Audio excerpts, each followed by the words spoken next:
Let's get into the show, which the title is "What the hell is going on at UNLV?" As if they didn't have enough to think about. For real. What conference do we want to be in?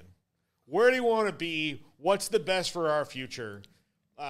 We hold the fate of the Mountain West in our hands, and we're going to make a decision here and see what's going on. And I'm sure they're talking to Air Force and like, what are you guys going to do? Like, what do you think? What would you do? Like, what is this? Like, do we feel this is the same thing?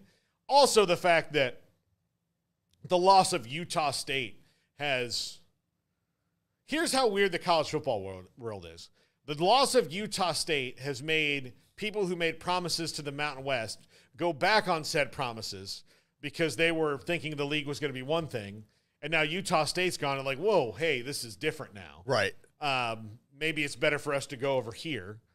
When these conferences should just emerge, like, just take the Oregon State and Washington State and merge, take the money. I don't understand, like, from a PAC's perspective, the logic behind thinking having Utah State represent the brand is the equivalent to having Utah represent. Like, it's not. So at the end of the day, all you're doing is creating another G5 school and and crippling another, trying to kill it off. You're doing the same exact thing that happened to you, and you're trying to justify it. It makes no sense. I just want it to all just merge already. Just merge. I know it's really comes down to like leadership, who wants to run that conference and everything, but neither one of them, they're all going to be in the same position, no matter how it all shakes out. Absolutely. Absolutely. And then today we find out that their quarterback, who set FCS records in passing and rushing for a quarterback at Holy Cross, is now going to take his redshirt year and transfer out of the program after playing 3 games for them. And so there are versions of this story that are all over the place.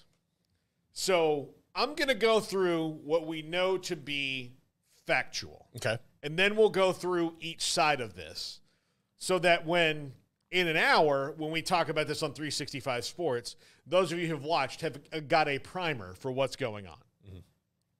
So, according to Matthew Sluka and his family and his agent, there was a promise by a UNLV assistant coach of $100,000 for him to come play for the Runnin' Rebs. Right? So, his family alleges that they've not been paid any of that money and that they're not paying his living expenses and that they and the collective were working out like a $3,000 a month stipend, and all these things have not been met because he says promises were not met.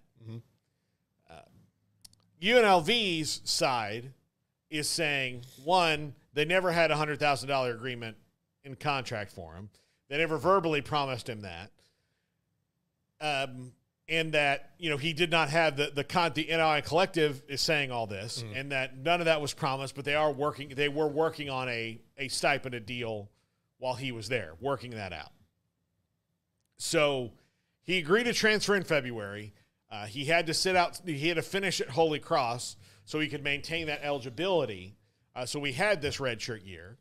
And so he didn't get there until July. He missed spring. So each side is saying that either one was under the wrong impression or lied or whatever. So Matthew Sluka is now not going to play for them. And we wouldn't normally be talking about UNLV's quarterback doing this at all if not for the fact that they have, with him, a very good chance at being the G5 playoff representative. They have wins over 2 Big 12 teams, Houston and Kansas. Yep. Also, we're in an upside-down world where wins over Houston and Kansas turn into maybe leverage plays, which is what's very odd. Yeah, it's very odd. And I'm not knocking I'm telling you, Lance Leipold's done a great job. That 4 years ago, losing to Kansas was the worst thing that could happen. Yep, as Texas. To a team. Now, a short 4 years later, a win over Kansas is being used to leverage more money, potentially, from a school. That's very odd. He beat Alabama. He beat Kansas, who's 1-3 this year, by the way. Right, yeah. And Houston's record isn't very good either. No, like Houston, but after the Kansas win, UNLV's people are alleging that the agent came and said, well, he's worth more now. And I don't know who to believe. Look, if UNLV made a promise that they couldn't keep, then I'm on Matthew Sluka's side. But if he went there without a signed contract and nobody gave him $100,000 on paper, right, and you did this, that's on you, man. That's on you, and you should have maybe had some better representation. Yeah, I don't understand the logic of going without having something in writing. I know we've kind of all been in situations before where you get told something and you maybe move on it and it doesn't unfold the way you expected. But at the same time, when you're talking this big circumstance and the financial backing behind it, I want that in writing if I'm Sluka. And also, why I don't necessarily want to bank my future on something a assistant coach told me, when we've just saw this unfold with Colorado, where assistant coaches don't, like you go off and try to get Saudi money and then they rush you off or brush you under the wayside. It's kind of the same thing here. Like, I need to hear this from Barry Odom, first off, if I'm hearing it from anybody on the coaching staff. Secondly, I want it in contract, and I need my lawyers and everybody in the room with me before I even make the deal, because it's all hearsay. And you get in a situation like this, what are you going to do? Like, this is why you're going to have to get collective bargaining eventually, because we're going to have more of these things pop up. But, I saw Joel Anderson and Bill Connolly had an exchange on Twitter this morning about this okay, so the coaches all want collective bargaining now because that's going to make it easier for them. Mm-hmm. I think collectively bargaining agreement would be best, but we don't know who's going to represent the players in this. True. In that there's not a union for the players, and you can collectively bargain without a union. But this is, 300 disparate groups of athletes at schools that are all part of this thing. It's a professional sports league that they're just neglecting to admit. Yeah. Yes. Like, this is now professional sports. Yes. It is. Look, and I know in America we're not used to it, but Luka Doncic's been playing professional basketball since he was a teenager, yeah. Right? In the European soccer system, guys are playing professional soccer and getting paid when they're in their teens regularly. It happens a little bit here. We don't necessarily have, 15-year-old super studs all over the place like they do, but, there's a lot of time, like, by the time you're 22 and ready to, take the big time, it's because you've been playing, for that club for 6 years in some way, shape, or form, and are now, you've grown into being able to run with these men, Yeah. So this isn't that much different than what they do in the rest of the world. I understand that we're in America and we have our own way of doing things in all of it. Whether our way's the best or not, it's the American way. Say, hey, you should look at Australia. They do this. That was a penal colony in the 1500s. Let's not listen to what they say. No. They have to worry about koala syphilis. They've got their own problems. Do you know that, Garrett? I did not. I knew cat AIDS. But no. Here, little side note. The number one killer of koalas is syphilis. I did not know that. They get syphilis, and so they have to get treated. The other problem with koalas is they're lazier than sloths. You get caught up in the fires, yeah. Yeah, you remember when they had the wildfires in Australia? Everyone was concerned about the koalas because they're just going to sit there. The forest is on fire, and they're just what is this about? Yes. I already have this syphilis. Why do I have to deal with it? Yeah, I can't move with it. I can't move like this. You guys know what this is like. Oh, everything's burning. So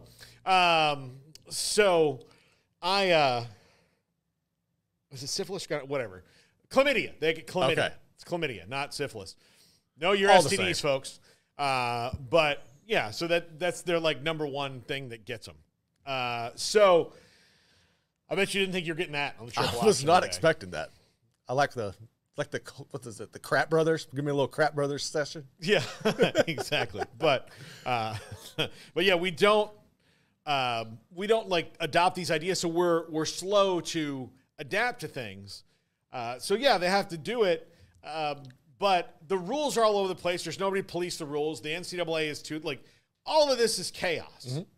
You know, you have, I mean, Alex Atkins, Florida State's offensive coordinator, just finished a 3-game suspension for driving a player to meet with a collective.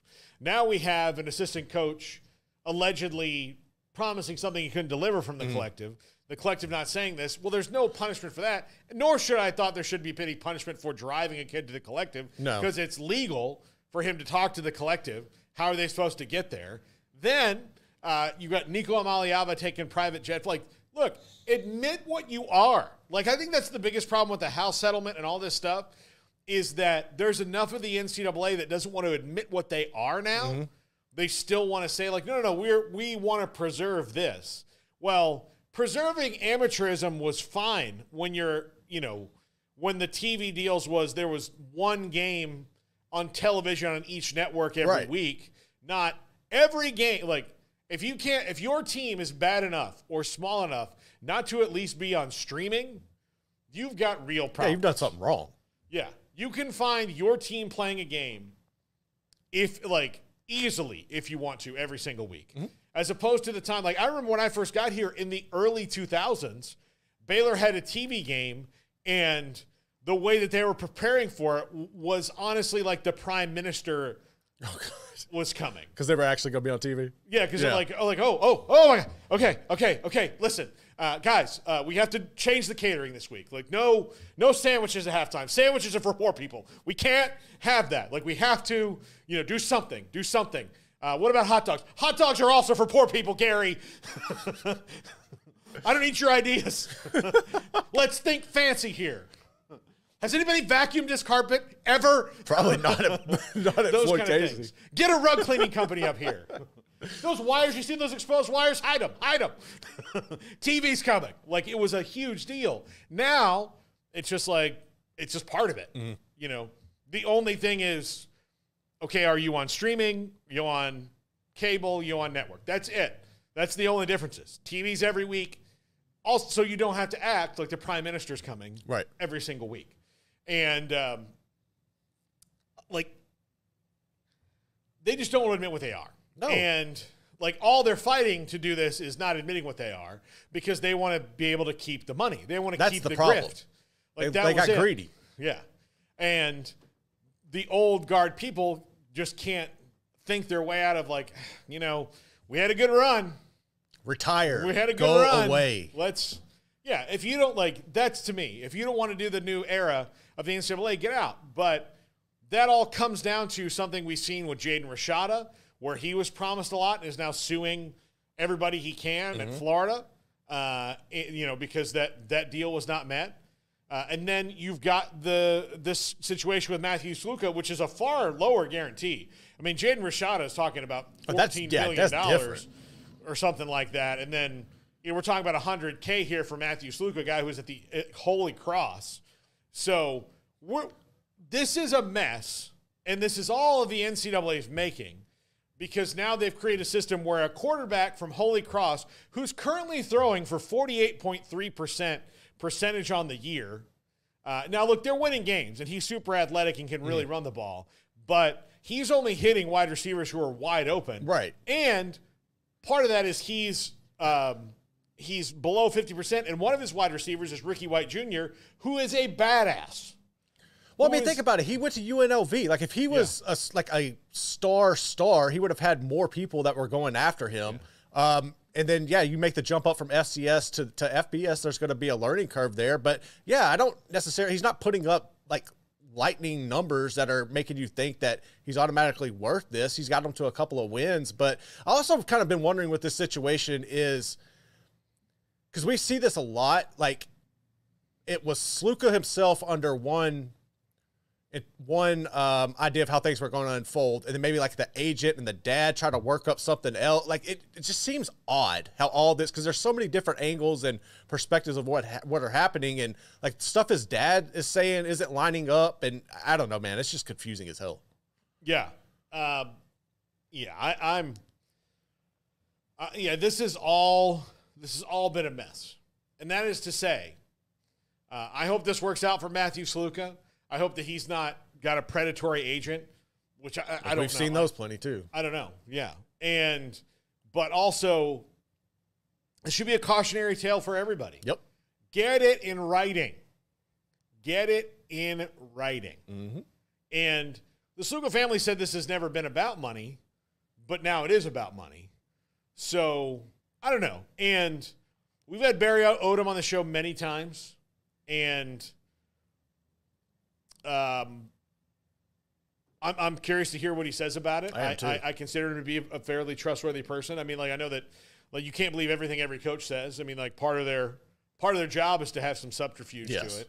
And there's going to be spin from either side, but I don't know. It's just a mess. And it feels like a mess made potentially by an agent and some bad advice that somebody got, and potentially by an assistant coach who said something. But I don't know. Like, again, none of that's confirmed. No. But what we do know is Matthew Sluka is not going to play for UNLV this year, and he'll be back on the market. But that's going to be interesting to see is, like, does anybody even take a run at him? Somebody will, because he's a quarterback and he's super athletic, and they think maybe that they can get that 48.3% passing up. But is that in Tallahassee?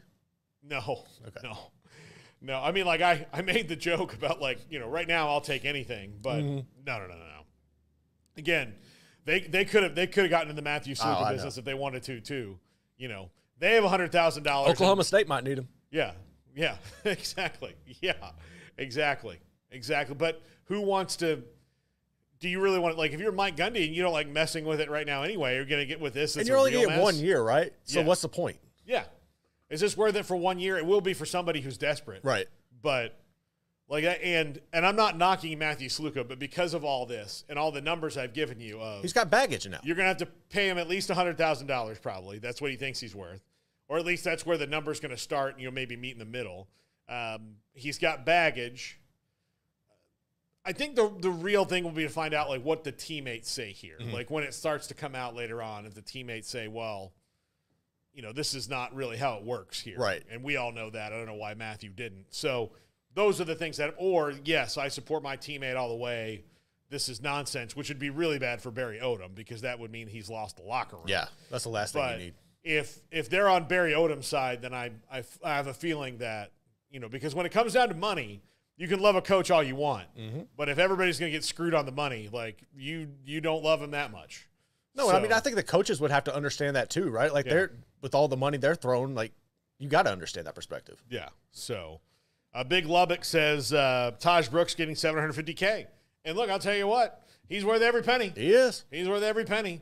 You are worth what somebody will pay you. Exactly. Now, do you live up to that all the time? No. I mean, I'll just use, you brought up FSU, DJU, that's a sunk cost right now. Mm-hmm. But that's how a lot of things work in sports, where or business in general. You go and sign a contract with somebody, and because this is a physical game, if you don't have if you're on the decline, then, I mean, that's everybody's fault for not assessing it the right way, and not looking at it like, all right, is this really worth it? And to do all that. So UNLV was put in a pickle because they lost their quarterbacks from last year. Jaden Mayava, who played really well, he went to USC to try to compete for that job, which, if Miller Moss continues on this track, it'll probably be Jaden Mayava's job next year, because Miller Moss will go in the draft because he's played pretty well. He's pretty good to this point. So, we don't know. So, yeah, I think this is Clint Moses says this. My first thought once players got paid was that they could all band together and cause a lockout wanting guaranteed money. Yeah, but the thing is, to get recognized as a union takes years. Yeah, you got to have it, yeah. Like, the reason that we can so, like, easily say the Steelworkers Union or the Teamsters or something like that is that decades and decades ago they started their union. Mm-hmm. Like, they started it, at the beginning of union times. And as new things pop up, there are new unions. Well, there was never not a need, but there was never an ability for college athletes to unionize. And every time they've tried, it's been shot down. People started trying, yeah, and then it kind of got cut off at the knees every time they tried, and now there's momentum for it, but it's still really hard. No, if you're going to do it now, it'd be that time. Here's the other thing: to be an effective union, the people that you are representing have to want it. And I don't think that all college athletes necessarily want that right now. Because would you want a union where you have to pay fees and dues to and all this stuff? Or would you want the ability to navigate in this lawless society right now and get as much as you can? Like, that's where it is. Like, oh, if I opt for structure, then, you know, maybe I can't, like, anymore. But I think that's part of it. Yeah. And again, not every state has unions, you know, like I know I've had like one job ever that had a union. Yeah. Ever. I've never been part of a union. I've never been a part of one, but they offered it. Yeah. Yeah. I wouldn't say no to it if it was the right kind. Yeah. If it was here's the thing. Not everything's bulletproof. Not everything's perfect. Some unions are useful and good, and some have outgrown their usefulness or become corrupt because they've got people at the top that are on the grift. Like the docs on The Wire. Yeah, exactly. Exactly. I was going to say like the New York City Teachers Union. That too. Has kind of like ground things to a halt there because like they can have teachers accused of horrible things and then they go to their union representative and then they just get like basically they get paid to go to this building every day and watch movies on their iPad for the time that they would be teaching, even though they shouldn't be teaching. Right. Because union things. And then the system is so backlogged. So, like, that's not really the effective use of a union. No, that's not benefiting anybody. But it's benefiting somebody, right? You know, like they wouldn't be doing it if there wasn't somebody at the top going, all right, sorry, Mr. Jenkins, you have to go to the thing, watch movies on your iPad, not those kind of movies. Yeah. And you're still going to get your check. You know, you still get to go home, you know, leave at 8, you know, show up at 8, leave at 3 every day. If your person even cares. So it's like ISS? Yeah. Or something? Yeah. It's like ISS for teachers. Okay. Yeah. It's exactly what it sounds like. Just in a building like. in New York City, and they just sit in an office and wait there all day. No-show contractor jobs. Those kind of things. So, but let's just all admit, the NCAA is a mess. Yes. And Matthew Sluka and his family are caught up in this in one way or another, and so is UNLV. And I kind of feel bad for everybody here. I have taken no side in this. I have taken no side because I have no idea what the exact story is. I think that's the fair point, the fair way to handle this, because, I mean, ultimately, if UNLV did this, then, yeah, you want to take the side of Sluka. If not, you kind of screwed your team there. So, yeah, until all the details come out, I think just kind of it's best just to stay mutual and absorb all of this. Also, and I will repeat this again, this is how good Lance Leipold is as a coach. In 4 years, there's at least the story out there that is believable enough that a quarterback at UNLV tried to leverage a win over Kansas to get more money. The fact that, like, the team in that story is Kansas and not Texas or LSU or Florida or, like, Clemson. Any blue bloods? Any of the blue bloods. But you can say, well, look, UNLV beat Kansas. This kid's clearly worth more money than that. 1-3 Kansas currently, by the way. Yeah. But even still, hey, beat Lance Leipold. That's an accomplishment. Look, nobody who's beaten Kansas this year can walk out going, man, we drilled them. They've lost all these close games, but even still, like, you know, congrats, Lance. Yep. You have put your team in the big time. He's done a hell of a job. It's really impressive. Look, it's crazy what he's done, dude. Potentially shaking down UNLV for more money because of one win over Kansas. I don't know how much I believe that story, but the fact that it's even a thing we can say and might be true. I would hope not. Like, I don't know how you would be able to do that. 4 years ago, if UNLV had beaten Kansas, been like, cool. If UNLV had been Kansas, they'd been like, of course we beat Kansas. Yeah. Like, we knew that was the game we were going to get. And like, oh, do you think it's going to help you in the playoff? Does it help anyone? No. Now, hey, there you go. It's a resume patter. Yeah, absolutely. When we come back, let's talk about actual football on the field this week. Georgia, Alabama's happening. Oklahoma State, Kansas State's happening. Let's talk about those games.